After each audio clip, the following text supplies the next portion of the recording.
أعوذ بالله من الشيطان الرجيم.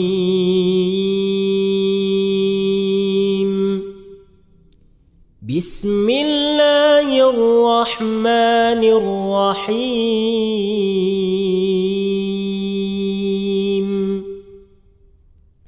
عَمَّ يتساءلون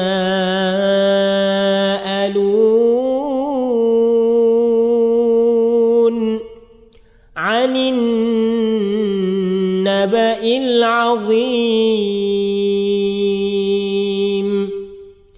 الذي هم فيه مختلفون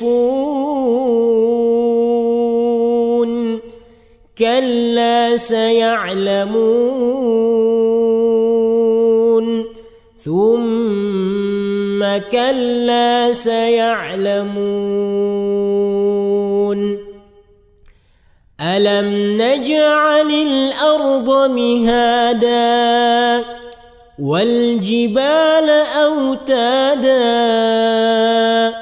وخلقناكم أزواجا وجعلنا نومكم سباتا وجعلنا الليل لباسا وجعلنا النهار معاشا وبنينا فوقكم سبعا شدادا وجعلنا سراجا وهاجا وأنزلنا من المعصرات ماء ثجاجا لنخرج به حبا ونباتا وجنات ألفافا إن يوم الفصل كان ميقاتا يوم ينفخ في الصور فتأتون أفواجا وفتحت السماء فكانت أبوابا وسيرت الجبال فكانت سرابا. Walaupun akhir-akhir ini juga kita merasa ada sedikit masalah ya, tadi macetnya juga lumayan, insyaallah di beberapa titik ya, ditutup karena demo menolak ya, kenaikan BBM. Tapi alhamdulillah ala kulli hal ya, segala puji bagi Allah atas segala keadaan yang kita hadapi, dan inilah seharusnya sifat seorang muslim adalah selalu memuji dan bersyukur kepada Allah Subhanahu wa taala. Tapi bukan berarti tinggal diam juga terhadap masalah yang dihadapi. Kita berusaha mencari solusi dari setiap masalah yang ada di hadapan kita. Salawat dan salam semoga selalu tercurah kepada baginda Rasulullah sallallahu alaihi wasallam, kepada keluarga, sahabat, serta kepada seluruh kaum muslimin yang senantiasa berada di atas petunjuknya. Jamaah salat maghrib isya yang dimuliakan oleh Allah Azza wa Jalla, sebagaimana kebiasaan kita dahului sebelum masuk materi dengan beberapa mukaddimah. Beberapa mukaddimah yang kami ingin sampaikan pada kesempatan ini. Pertama, terkait dengan sebuah larangan di dalam Al-Quran dan juga tentunya dalam hadis Rasulullah SAW, yaitu adamul israf. Tidak bolehnya kita berlebih-lebihan di dalam masalah makanan, minuman, dan yang lainnya. Allah Subhanahu wa taala berfirman, "Kulu washrabu wa la tusrifu." Makan dan minumlah, tapi jangan berlebih-lebihan. Kemudian sebaliknya adalah kita diminta oleh Allah atau oleh syariat kita untuk memanfaatkan apa yang ada. Dan jangan ada yang mubazir. Jangan ada sesuatu yang terbuang begitu saja tanpa kita mengambil manfaat darinya. Suatu ketika Rasulullah SAW melihat seorang wanita menarik bangkai kambing. Kambing yang mati tanpa disembelih. Islam kan sudah ada aturannya, tidak boleh makan hewan bangkai. Ya, tapi sekarang banyak penjual ayam mati dijual. Ya, baru dipotong lehernya. Sudah mati baru dipotong lehernya. Secara hukum, bahwasanya bangkai itu tidak boleh dimakan. Saya kira jelas hadisnya, ayatnya dalam surah Al-Baqarah ayat 173, kemudian juga dalam surah Al-Maidah di ayat 3 dan ayat-ayat yang lainnya. Innama harrama alaikumul maitata waddam. Yang pertama adalah bangkai. Jadi ketika Rasulullah melihat ada seorang wanita menarik bangkai kambing, tentunya ingin dibuang, karena tidak mungkin diambil. Rasulullah SAW mengatakan, kenapa itu? Kenapa ditarik kambing yang tidak diambil, tidak dimanfaatkan? Wanita itu mengatakan, ini maitah. Kambing ini mati tanpa disembelih. Kita sudah tahu hukumnya tidak boleh. Rasulullah SAW mengatakan, ala ta'khudhu bihaba. Kenapa tidak ambil kulitnya? Kenapa tidak dimanfaatkan kulitnya? Artinya dagingnya haram memang untuk dimakan, tapi kulitnya itu bisa dimanfaatkan. Rasulullah SAW di kesempatan yang lain mengatakan dari dalam hadis yang umum, ayyuma ihabin dubir faqad tahur. Dalam kitab pembahasan taharah biasanya dibahas ini, kulit apapun dari binatang apabila sudah disamak maka dia suci dan bisa dipakai untuk bejana atau dipakai untuk yang lainnya. Intinya dia sudah bukan bangkai, sudah bukan najis lagi. Dalam hadis ini diajarkan kepada kita bahwasanya manfaatkan apa yang ada. Betul, memang dagingnya haram, tapi kulitnya masih bisa dimanfaatkan. Dalam kesempatan yang lain juga, ini contoh terakhir, Rasulullah SAW dalam sebuah perjalanan menemukan sebutir kurma. Ya, kurma yang jatuh, tapi masih layak untuk dimakan. Beliau mengambil, kemudian ingin memakannya, tapi tidak jadi.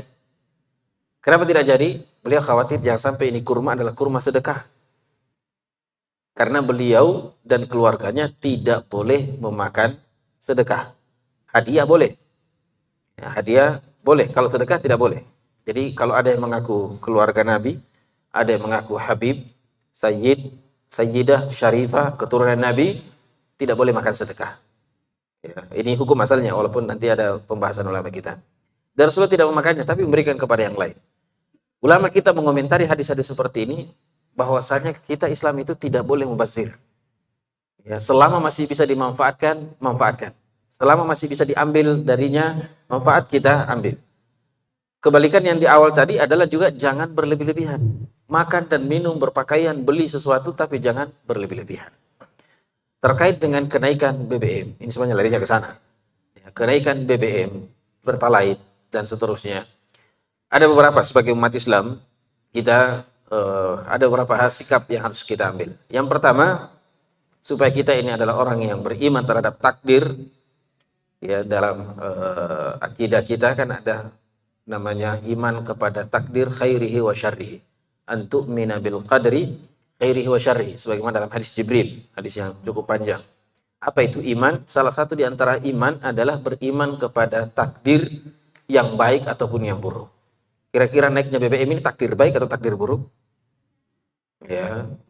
Mau itu takdir baik atau takdir buruk? Baik bagi sebagian orang, buruk bagi sebagian orang. Ini kan juga sebagian yang penjual mungkin atau yang tidak ini dia mengatakan baik ini, tapi bagi umum masyarakat adalah buruk. Kita harus pertama adalah yakin bahwasanya sudah ditakdirkan oleh Allah. Ini sudah ditentukan oleh Allah jauh sebelum langit dan bumi diciptakan. Kalau tanggal berapa itu naiknya? Bukan tanggal 1. Tanggal sekian, ya naik BBM jam 2 atau jam 3 siang, sore. Baik. Ini yang pertama. Yang kedua adalah kita sebagai umat Islam harus introspeksi diri. Apa yang menyebabkan krisis itu melanda negara kita dan melanda keluarga kita? Jangan sampai adalah sebabnya ada israf, berlebih-lebihan, atau ada mubazir. Ini satu introspeksi dirinya. Yang kedua, jangan sampai juga memang ada oknum yang salah mengelola. Nah, ini juga harus ada introspeksi. Nah, jika kita menemukan masalahnya dan ada solusi, sampaikan solusi itu kepada yang berwenang. Semoga ada solusi yang lebih baik yang ke depannya.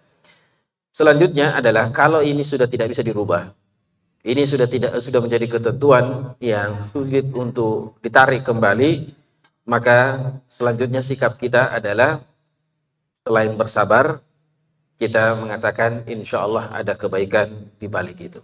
Kita sudah berusaha semaksimal mungkin, sudah lewat segala hal yang dilakukan tentu dengan cara-cara yang baik, namun tetap menurut pemerintah atau menurut yang berwenang mengatakan sudah seperti itu demi ini dan itu dan seterusnya, maka harapan kita adalah semoga itu yang terbaik dan semoga kedepannya Allah berikan jalan keluar dari setiap masalah yang kita hadapi. Nah, cuma masalahnya seandainya cuma BBM yang naik selesai urusan. Masalahnya semuanya juga naik. Ya, BBM naik, angkutan tentu naik. Ya, jualan juga tentu naik. Ya, permintaan istri juga naik. Ya, minta apa istilahnya itu, uang jajannya, uang belanjaan istri juga naik. Ya, ada sebagian suami BBM naik ini naik, tapi alhamdulillah jatah istri tidak naik. Istrinya bilang, Anda BBM naik, minyak goreng naik, telur naik, dan seterusnya. Kalau uang belanja tidak naik, jangan naiki saya. Wah, gawat juga itu kalau begitu. Baik, nah jamaah sekalian dimuliakan oleh Allah Azza wa Jal. Ini mukadimah yang pertama. Yang kedua, jangan pernah lupa mendoakan kebaikan untuk negara kita. Mau tidak mau kita tinggal di negara ini. Ada apapun yang terjadi, ini adalah tanggung jawab kita semua. Kita berharap kita berharap kepada Allah SWT dan juga kemudian dengan usaha-usaha yang kita miliki, kemampuan yang kita miliki, kita berharap ke depannya negara kita ini semakin baik. Tapi kita masuk pada lanjutan pembahasan yang lalu. Pada pertemuan yang lalu kita telah angkat satu ayat dari bab wala in adzaqnahu rahmatan minna min ba'di dharra'a massathu la yaqulanna hadzali. Dalam surah Fussilat ayat 50 tentang sebagian orang ada kalau sudah mendapatkan nikmat yang sebelumnya dia berada pada kondisi yang sulit, dia lupa diri dan tidak merasa kalau ini adalah pemberian dari Allah Subhanahu wa taala. Sampai-sampai mengatakan semua ini saya dapatkan atas kemampuan saya. Dulunya miskin, lalu sekarang dia sudah berada. Dia mengatakan perubahan ini karena keilmuan saya. Saya sudah doktor. Karena saya belajar ke sana kemari dan memperbaiki pola hidup dan seterusnya sehingga saya bisa menjadi orang miliarder. Dia tidak menyandarkan hal itu kepada Allah Subhanahu wa taala. Dia semuanya mengatakan sebagaimana pernyataan Qarun ketika diingatkan la tafrah, jangan terlalu gembira. Ingat ini hanya ujian, ini adalah pemberian dari Allah. Dia dengan sombong mengatakan qala innama utituhu ala ilmin indi. Semua yang saya dapatkan ini karena kemampuan dan kecerdasan saya. Tidak menisbatkannya kepada Allah. Dan ini hubungan antara ayat ini dengan tauhid, yaitu kita lupa menisbatkan nikmat ini kepada Allah atau lupa bahwasanya yang kita dapatkan ini adalah ujian dari Allah Azza wa Jalla. Pemberian Allah itu juga ujian. Nikmat itu ujian. Ya, makanya para sahabat mengatakan dulu ubtilina bil faqri fasabarna. Kata Abdullah bin Mas'ud kalau tidak salah. Beliau mengatakan dulu kami diuji oleh Allah dengan kefakiran, dengan kelemahan dan angka yang sedikit. Lalu kami bersabar. Tapi setelahnya Allah menguji kami dengan kekayaan, dengan jumlah yang banyak, dengan kekuatan, lalu kami tidak sabar. Jadi hati-hati.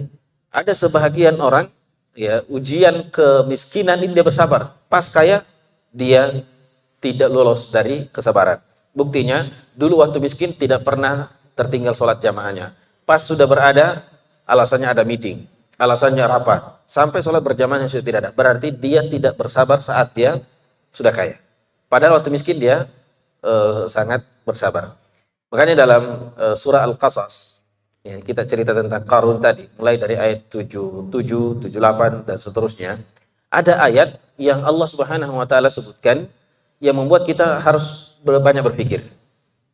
Pernyataan orang yang sebelumnya berharap dan memiliki angan-angan mendapatkan harta seperti hartanya Qarun. Qarun itu kan nama orang. Kita mungkin selama ini sebutnya kalau dapat harta yang tertanam di bumi itu harta karun. Maksudnya itu harta karun adalah ada dulu namanya Qarun yang sangat kaya yang Allah tenggelamkan dia dengan hartanya ke dalam perut bumi. Sehingga sekarang ini kalau kita dapat harta dari perut bumi kita sebut dengan harta karun. Padahal mungkin itu hartanya tetangga, tapi kita bilangnya harta karun. Karena nisbatan ila Qarun, di orang kaya yang sombong di masa Nabi Musa alaihissalam. Inna Qaruna kana min qaumi Musa, ya, dalam surah Al-Qasas ayat 76. Kemudian ada orang-orang miskin yang berharap, berangan-angan ingin juga memiliki harta sama seperti harta Qarun, harta yang dimiliki oleh Qarun. Laula amanna Allah ya laitalana mithla ma utiya Qarun innahu ladzu hazzin azim. Ya Allah, seandainya kami juga mendapatkan harta seperti harta Qarun, sesungguhnya itu adalah pemberian yang sangat besar. Tetapi setelah Qarun dan hartanya ditenggelamkan oleh Allah dalam perut bumi, yang tadi itu berangan-angan mengatakan laula an mannallahu alaina la khasafa bina. Seandainya bukan karena nikmat dari Allah, kita juga akan ditenggelamkan bersama dengan Qarun. Ditenggelamkan dalam perut bumi. Kata ahli tafsir, kira-kira ini orang miskin, nikmat apa yang dia dapatkan? Laula an mannallahu alaina. Seandainya bukan karena nikmat dari Allah, nikmat apa yang Allah berikan kepadanya? Kata para ahli tafsir, nikmat yang Allah berikan kepada mereka adalah kemiskinan. Ya, nikmat yang Allah berikan kepadanya adalah tidak jadi kaya. Karena kalau jadi kaya, ditenggelamkan bersama dengan Qarun. Makanya ada sebagian orang itu tidak layak kaya memang. Tidak cocok jadi kaya. Karena kapan dia kaya, bahaya. Makanya Rasulullah SAW mengatakan, ni'mal mal as-salih fi yadi rajulis salih. Sebaik-baik harta itu adalah ketika berada di tangan orang soleh. Nah ini tentu menjadi renungan bagi kita. Ya. Jangan sampai dulu kita biasa-biasa, pandai bersyukur, ibadah kita terjaga. Sekarang saat kita sudah memiliki dari dunia ini, ibadah itu sudah kurang. Tahajud kita, qiyamul lail sudah tidak ada. Khusyuk dalam sholat sudah jarang. Ya, takbiratul ihram kita sudah jarang dapatkan. Nah ini menjadi pertanyaan bagi kita. Jangan sampai lebih baik jadi miskin lagi saja. Ya, daripada berada tapi tidak lagi menikmati nikmatnya sujud, nikmatnya tilawah. Ya, betapa indahnya saat di tengah malam meneteskan air mata saat baca Quran. Sekarang kok sudah tidak ada. Saat bangun yang teringat adalah apa dikerja besok, apalagi ini dan seterusnya. Karena ini jadi peringatan dan pelajaran bagi kita semua.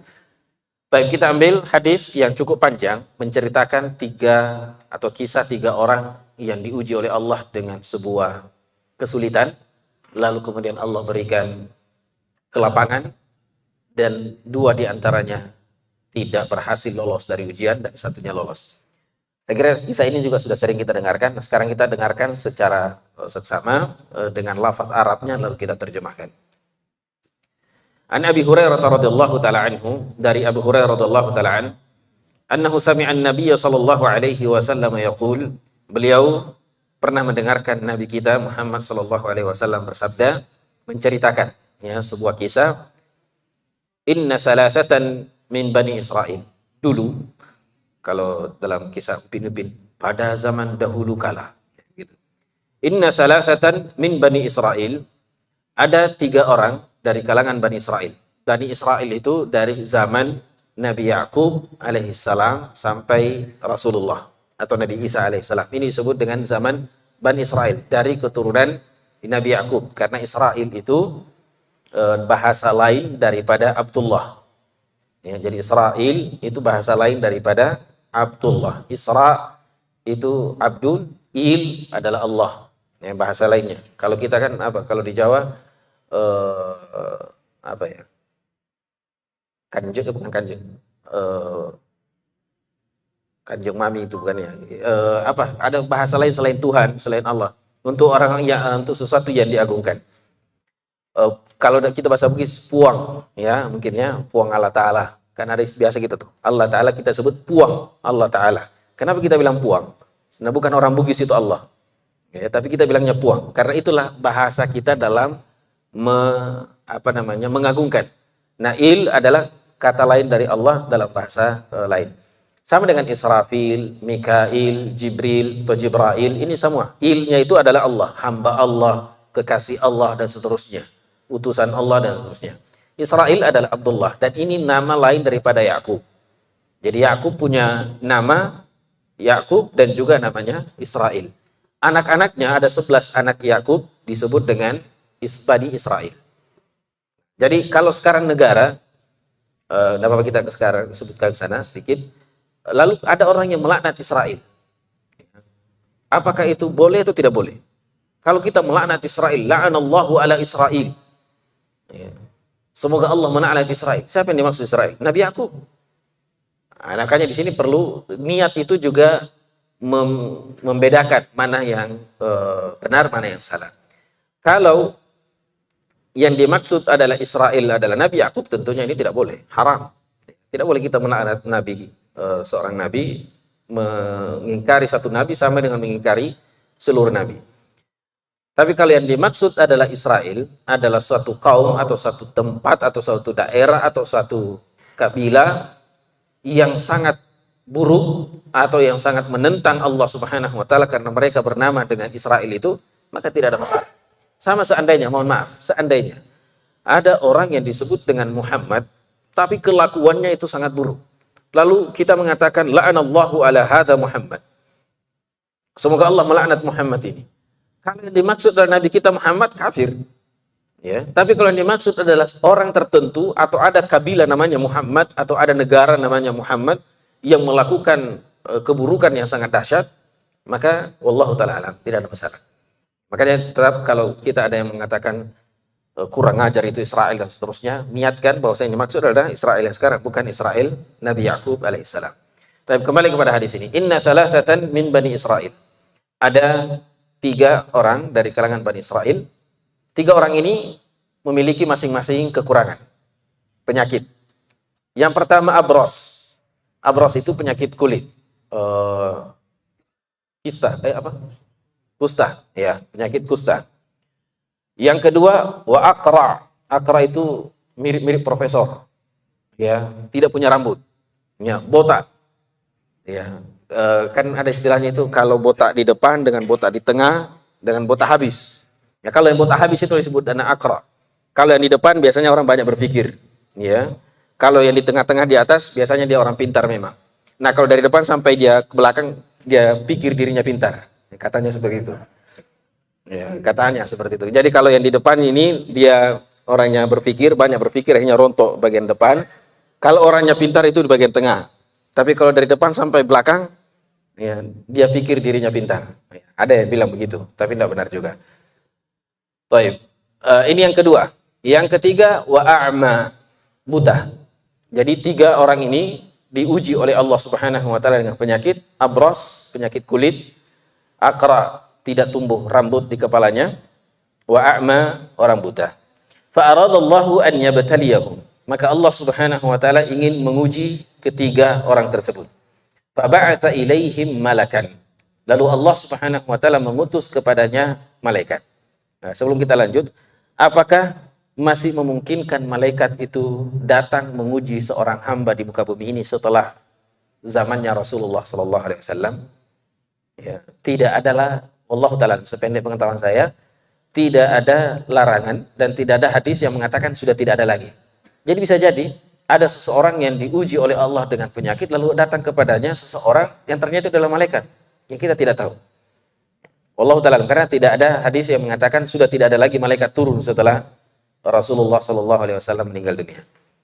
Fa'atal abras. Jadi diutus kepada 3 orang ini masing-masing didatangi. Yang pertama didatangi adalah al-abras yang memiliki penyakit kulit atau kista atau kusta. Faqala ayyu syai'in ahabbu ilaik. Coba sebutkan apa yang paling engkau cintai, apa yang paling engkau sukai. Tentu orang yang memiliki penyakit seperti ini, yang paling diharapkan adalah bagaimana penyakitnya itu hilang. Qala launun hasan. Saya ingin kulit yang bagus atau warna yang bagus. Mungkin apalagi kalau dia sudah hitam, kista lagi. Ya, walaupun sebenarnya hitam menurut sebagian orang kita anggap itu kurang bagus. Tapi menurut orang Afrika, ya kami waktu kuliah di Madinah, boleh dikata di kampus Jamiah Islamiyah bil Madinah Al-Munawwarah, Universitas Islam Madinah itu 80% berkulit hitam. Ya, 80%. Dan bahkan kalau lihat sejarahnya, Universitas Islam Madinah dibangun dan didirikan untuk orang-orang kulit hitam. Nanti belakangan itu orang Afrika, orang Eropa, kemudian orang Asia datangan. Itu belakangan. Asalnya kampus Islam University itu didirikan dan dibangun untuk memang orang-orang yang orang Afrika, orang Sudan di sana yang berkulit hitam. Ya, kami biasa bercanda kan, sudah teman akrab satu kelas dan seterusnya. Dia bilang, kalian kalau lihat kita orang-orang putih, anggap kita ini paling gagah atau bagaimana? Dia bilang, jijik. Ya. Lihat kalian itu jijik. Dia bilang, kami juga lihat kalian itu tambah jijik juga. Ya. Jadi Jadi mereka wanita yang paling cantik adalah wanita yang sangat hitam. Ya, yang kalau mati lampu tidak kelihatan. Pas senyum giginya saja. Ya. Itu yang paling mereka sukai. Jadi masalah warna bukan ini. Ya, cuma kebetulan kita adalah di daerah tinggal yang warna kulit kita tidak juga putih, tidak juga hitam, ya sawo matang atau kuning lansat. Tapi ada yang bilang kuning lansat ponyo. Kuning lansat biasalah. Baik. Kemudian ini secara umum manusia ketika ditanya apa yang paling dia inginkan adalah bagaimana kondisinya sekarang. Seseorang itu tidak mungkin atau jaranglah seseorang itu menginginkan sesuatu yang dia tidak hadapi. Ya, kalau dan begitu pula juga sesama mereka yang saling iri itu yang istilahnya satu profesi. Tukang beca dengan tukang beca yang saling baku iri. Tidak mungkin tukang beca dengan pilot itu baku iri, tidak mungkin. Ya. Sesama dosen yang iri. Ya, sesama, ya mudah-mudahan tidak adalah sesama ustadz yang iri, ya, walaupun ada juga sebenarnya. Yang intinya yang satu profesi. Ya, satu profesi. Makanya ketika ditanya orang Al-Abros ini, apa yang paling engkau sukai? Dia tidak akan minta bilang mata saya lebih cantik, lebih ini dan seterusnya. Yang dia minta adalah launun hasan, karena sekarang kulitnya itu terkelupas. Ya, tahulah antum ya bagaimana penyakit kusta itu selain dia menular, tidak ada harapan dilihat di situ. Launun hasan wa jildun hasan.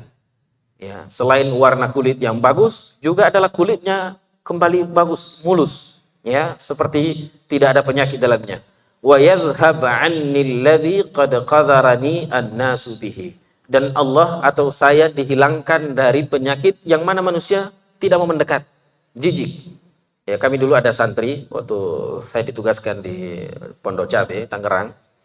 Ada santri yang kena penyakit kusta ini. Ternyata ketika dibawa ke rumah sakit kita tidak boleh kunjungi. Katanya ada bisa menular dan seterusnya, dan dibatasi. Dan ini termasuk penyakit yang di beberapa rumah sakit tidak boleh dikunjungi. Kalaupun dikunjungi harus lewat cara-cara tertentu dan khusus. Ya, makanya waktu pas COVID saya teringat dengan ketika melihat mengunjungi anak santri ini, kok mirip-mirip ya, yang sakit COVID itu kita dipasangi alat alat anti apalagi namanya itu APBD. Apalagi namanya? Iya, APBD itu sudah itu. Ya, alat pelindung diri ya, APD.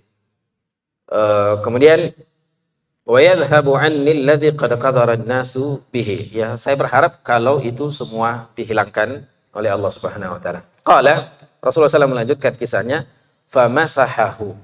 Malaikat itu menyentuh orang yang kena penyakit kusta tadi itu, lalu dalam waktu yang sangat singkat fadhahaba anhu qadharuhu. Allah menghilangkan penyakitnya. Fa'u'tiya launan hasan, lalu diberikan kepadanya warna kulit yang paling bagus, wajil dan hasan, dan juga kulit yang bagus. Qala fa'ayyul mali ahabbu ilaik. Nah, sekarang ditanya, tadi kan apa yang paling dia inginkan? Ya, tentu dari fisiknya dia sudah dapatkan. Sekarang ditanya, harta apa yang paling Anda sukai? Qala al-ibil awil baqar.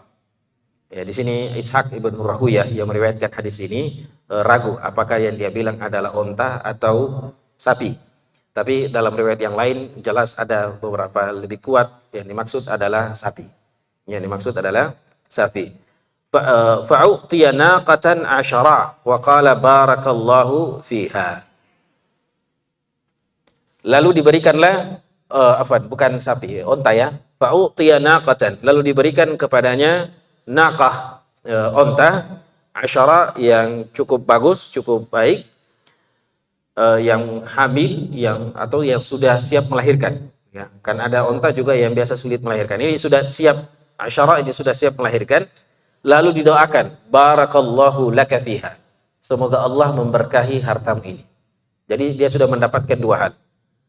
Sembuh dari penyakitnya, dapat kulit yang bagus, warna yang bagus, dan juga dapat harta yang paling dia sukai adalah onta.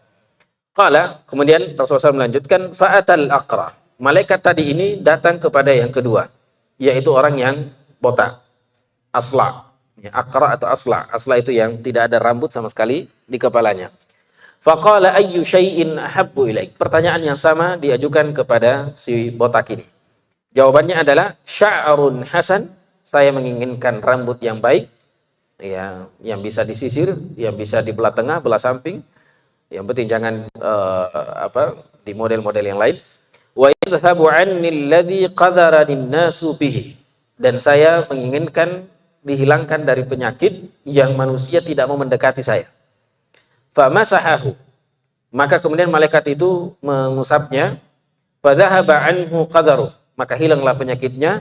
Wa utiya sya'ran hasana, dan diberikan kepadanya rambut yang bagus. Faqala ayyul mali ahabbu ilaik. Lalu kemudian dikatakan kepadanya, apa yang Anda paling sukai dari harta? Qala al-baqar awil ibil, sama dengan yang pertama tadi.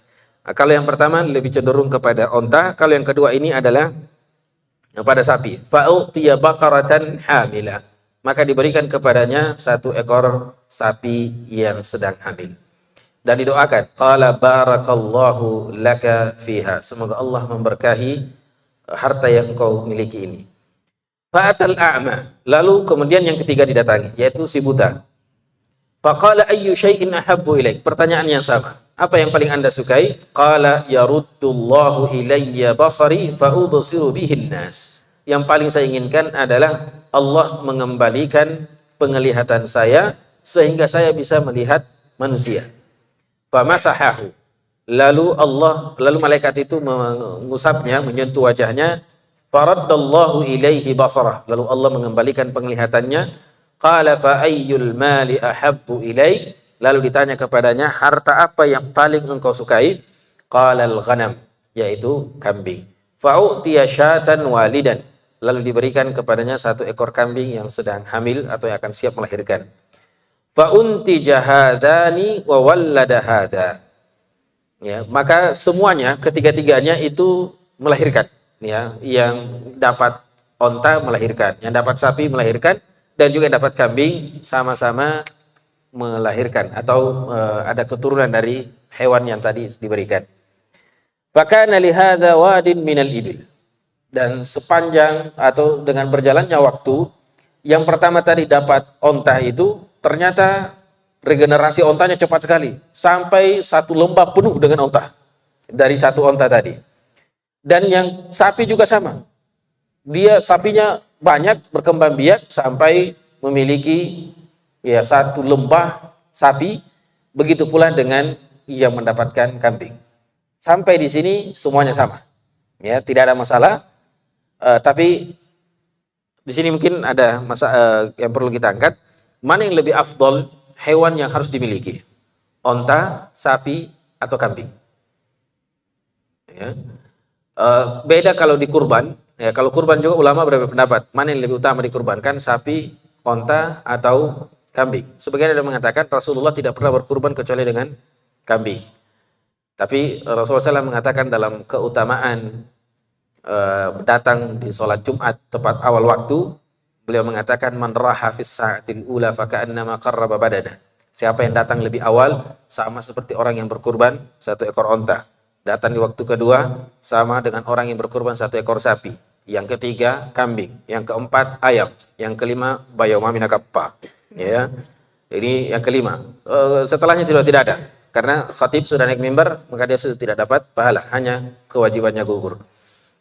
Nah di sini ada yang mengatakan berarti onta lebih afdol, baru sapi, baru kambing. Tapi kalau dilihat hadis-hadis yang lain, ada yang mengatakan kambing lebih afdol. Dan dalam kisah ini, kedua, yang pertama itu gagal mengikuti atau gagal lulus dari ujian yang dihadapi, sementara yang mendapat kambing ini yang lolos. Sehingga ada yang mengatakan mengembala kambing itu jauh lebih afdal. Selain dari hadis-hadis ini, dan juga ada hadis yang mengatakan ma min nabiyyin illa wara'il ghanam. Tidak ada nabi yang pernah Allah utus, tidak ada rasul yang pernah Allah utus kecuali sebelumnya pernah mengembala kambing. Ya, pasti pernah mengembala kambing. Tidak ada nabi yang pernah ada di muka bumi ini kecuali pernah mengembala kambing. Sahabat bertanya, "Ya Rasulullah, wala anta? Anda juga pernah mengembala kambing?" Iya, pernah dulu.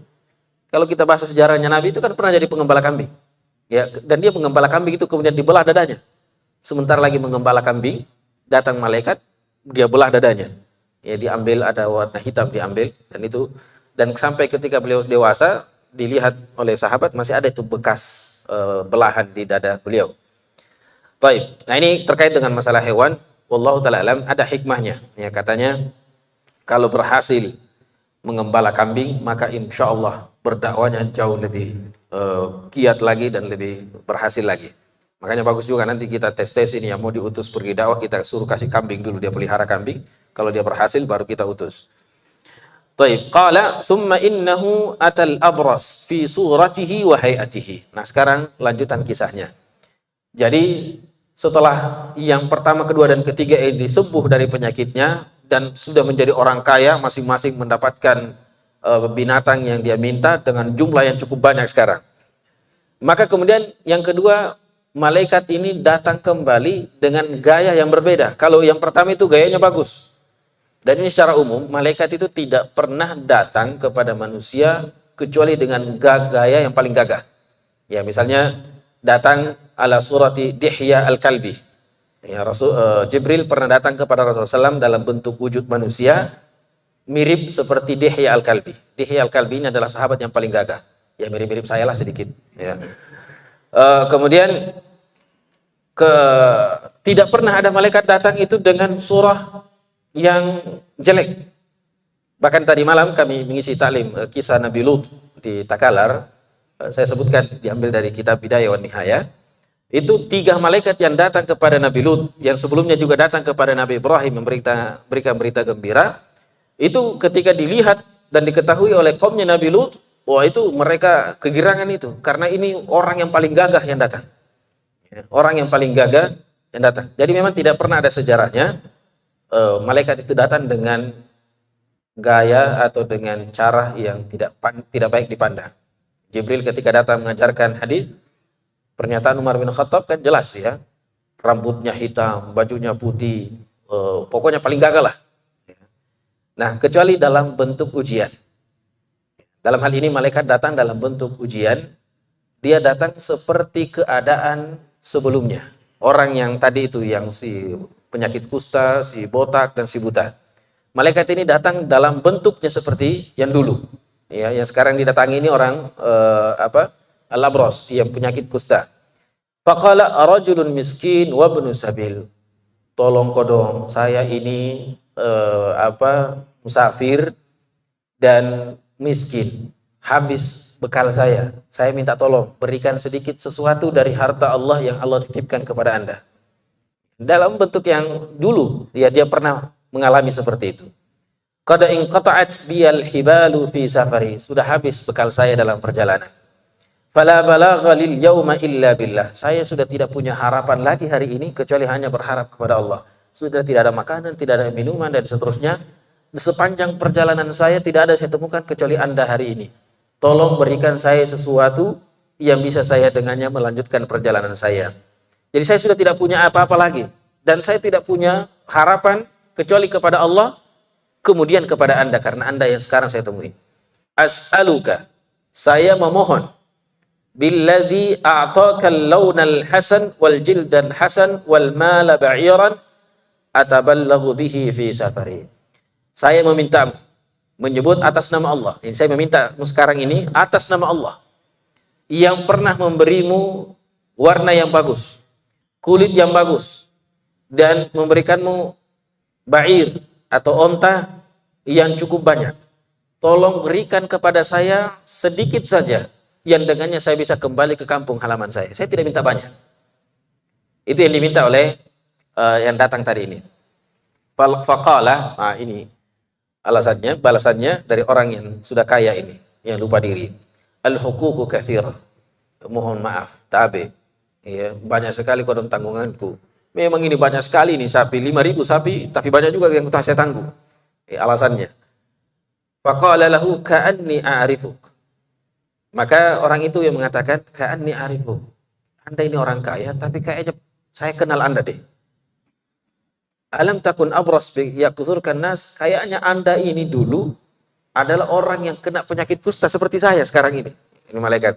Yang mana manusia tidak mau mendekat dengan Anda, tidak mau melihat Anda karena penyakit Anda. Dan dulu Anda adalah orang yang sangat miskin. Lalu Allah memberikan kepadamu kekayaan, Allah memberikan kepadamu harta, wajah yang bagus, kulit yang bagus, dan warna yang bagus. Lalu kemudian orang itu mengatakan, innama wuristu hadzal mal kabiran an kabirin. Salah orang ki apa? Salah orang ki. Kenapa? Karena harta yang saya dapatkan ini adalah warisan dari nenek moyang saya. Warisan dari keturunan saya. Orang tua saya orang kaya.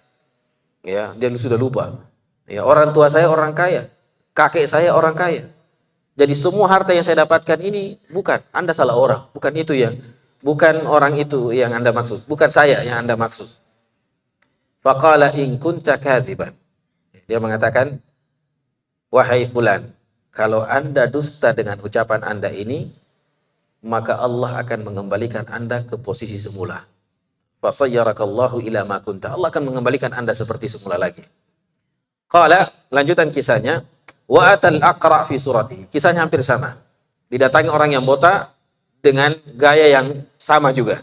Tapi kan yang botak ini kan sudah punya rambut, sudah punya harta dan seterusnya.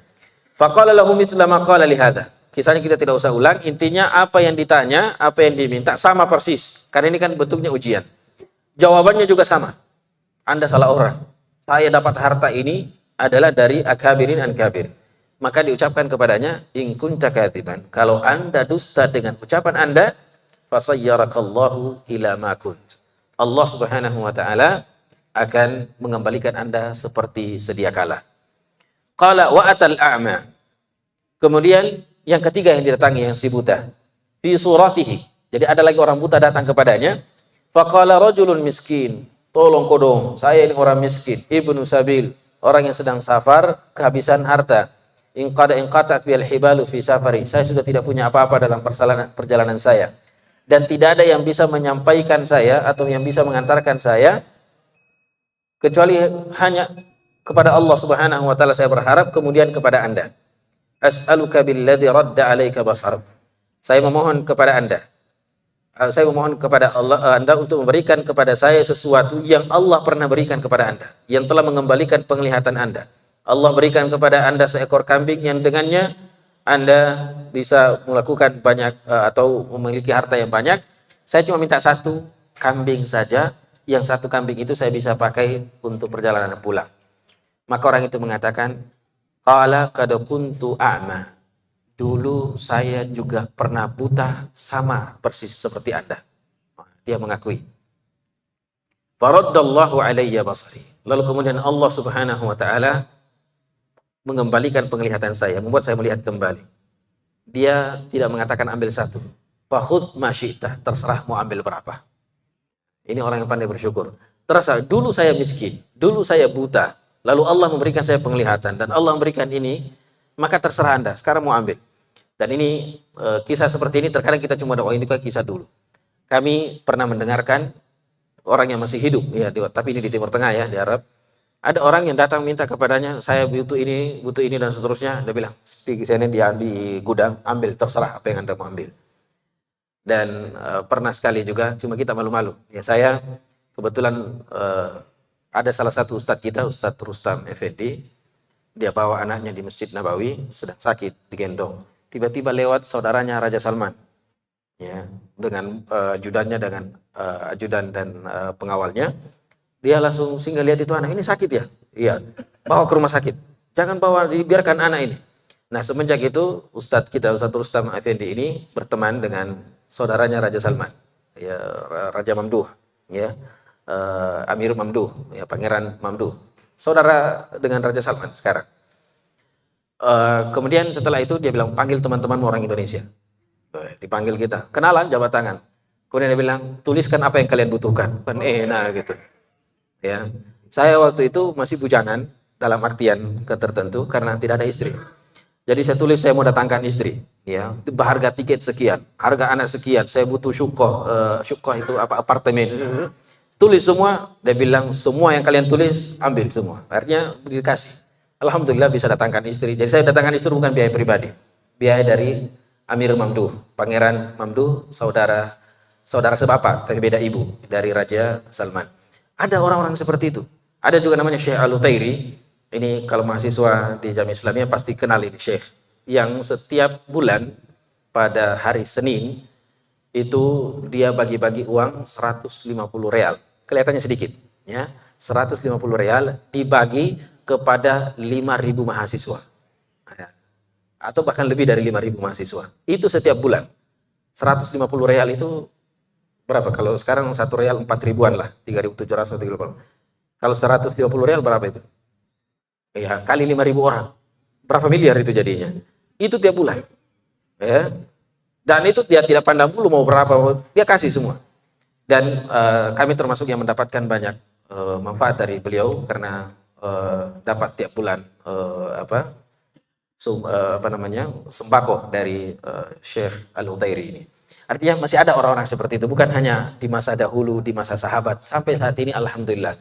Dan saya kira di Indonesia juga ada, cuma mungkin tidak kita lihat atau tidak terlalu terkenal, tapi ada orang-orang seperti itu, walaupun mungkin jumlahnya tidak sebesar apa yang disebutkan. Tapi sampai di sini dulu kita pembahasan ini, karena sudah masuk waktu azan, kita dengarkan azan, lalu kemudian kita lanjutkan sedikit. Ada door prize katanya ya. Sebagai gambaran saja, siap-siap ditanya. Pertanyaannya insya Allah tidak jauh-jauh dari apa yang disampaikan dari 3 tahun yang lalu sampai hari ini. Ya. Ini ya, bisa kami sampaikan. Kita dengarkan azan terlebih dahulu. Silakan.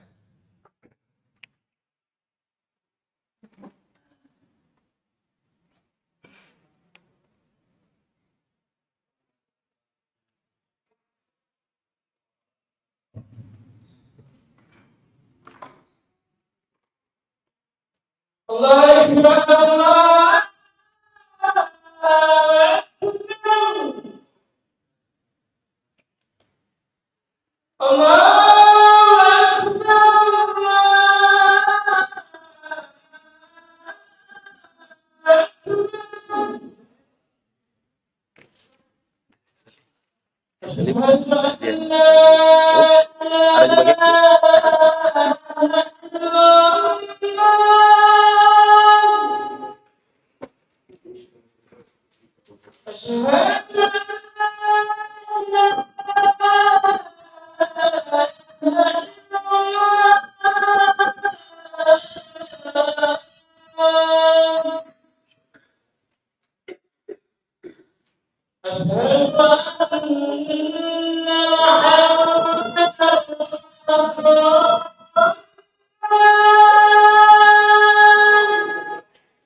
Marah,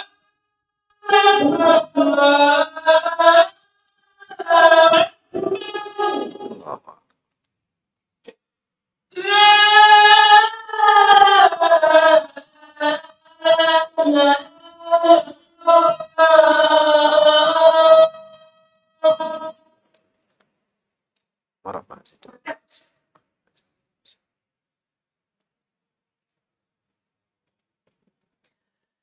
Baik, jamaah sekalian yang dimuliakan oleh Allah Azza wa Jalla, kita lanjutkan sedikit.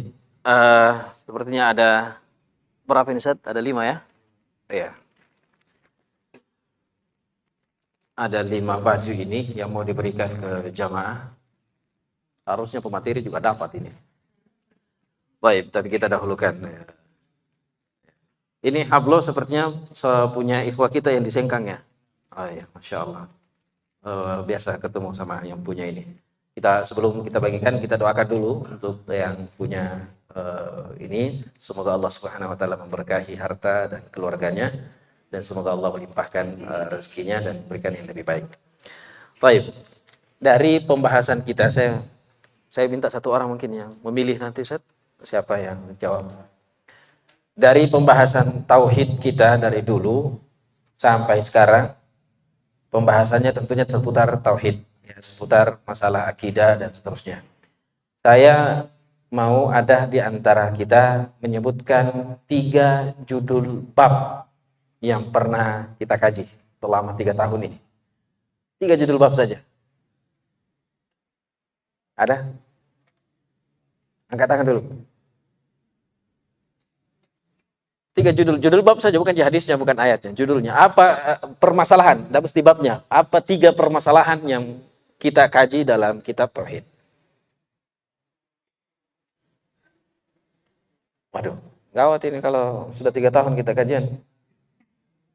Apa-apa saja yang pernah kita, satu pembahasan, bukan, tidak usah judulnya, pembahasan saja, baik itu subbabnya atau masalah yang ada selama 3 tahun. Ya, silakan.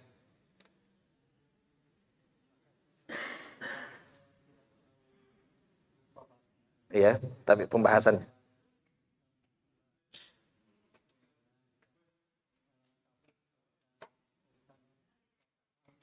Oh ya, ini 3 pekan yang lalu. Ya, 1. Iya. Iya, Masya Allah.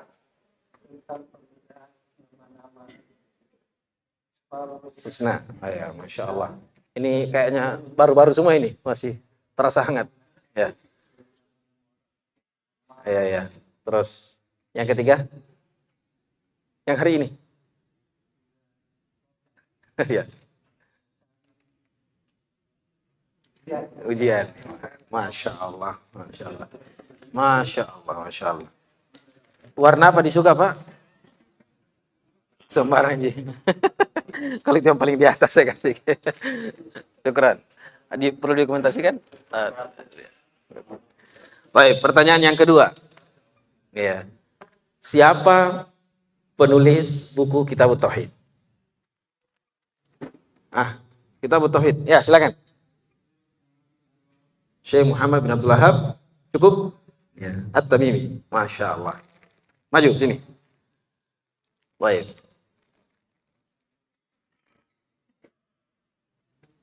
Masya Allah. Jazakumullah khair. Baik. Yang ketiga, di antara yang mensyarah kitab Tauhid adalah Syekh Muhammad bin Saleh Al-Utsaimin rahimahullahu ta'ala. Pertanyaannya, apa judul bukunya? Apa judul buku syarah kitab Tauhid yang ditulis oleh Syekh Muhammad bin Saleh Al-Utsaimin? Ada di bukunya saya bawa. Ada yang saya jawab? Kayaknya berat ini pertanyaannya ya. Kalau berat kita jawab Al-Qaulul Mufid ala Kitabit Tauhid. Ya, Al-Qaulul Mufid ala Kitabit Tauhid. Baik. Selanjutnya pertanyaan yang mudah insyaallah. Sebutkan dalil yang mengharamkan atau diharamkannya syirik kepada Allah Subhanahu wa taala. Ya, silakan. Ayat dalilnya apa?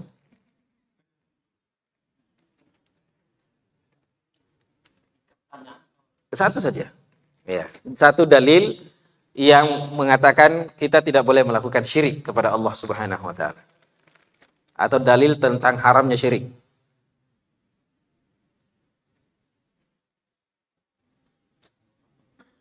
Ya.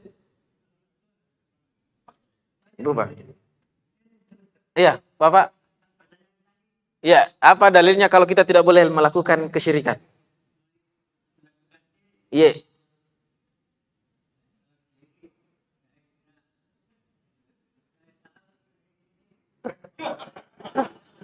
Iya. Iya, dalilnya. Iya, cocok nih. Cocok. Dalilnya, satu dalil dari Al-Qur'an. Iya, silakan Bapak. Inna syirka la zulmun azim. Tapi kayaknya tidak ada baju yang cocok untuk orang tua, baju anak muda ini, Pak. Ya, silakan mungkin untuk anaknya atau cucunya nanti. Ya. Ya. Dua lagi.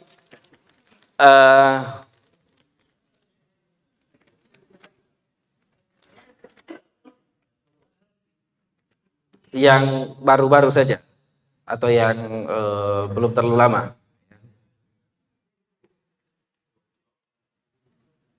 Apakah ketika mempercayai atau bukan itu fungsi dari bintang itu ada beberapa fungsi dari bintang. Kapan di luar dari itu maka dia jatuh kepada kesyirikan. Sebutkan salah satu fungsi bintang yang diizinkan atau yang dibolehkan. Sudah mitari 2 kali kita dapat nanti. Silakan. Ya ini tadi sudah. Ya.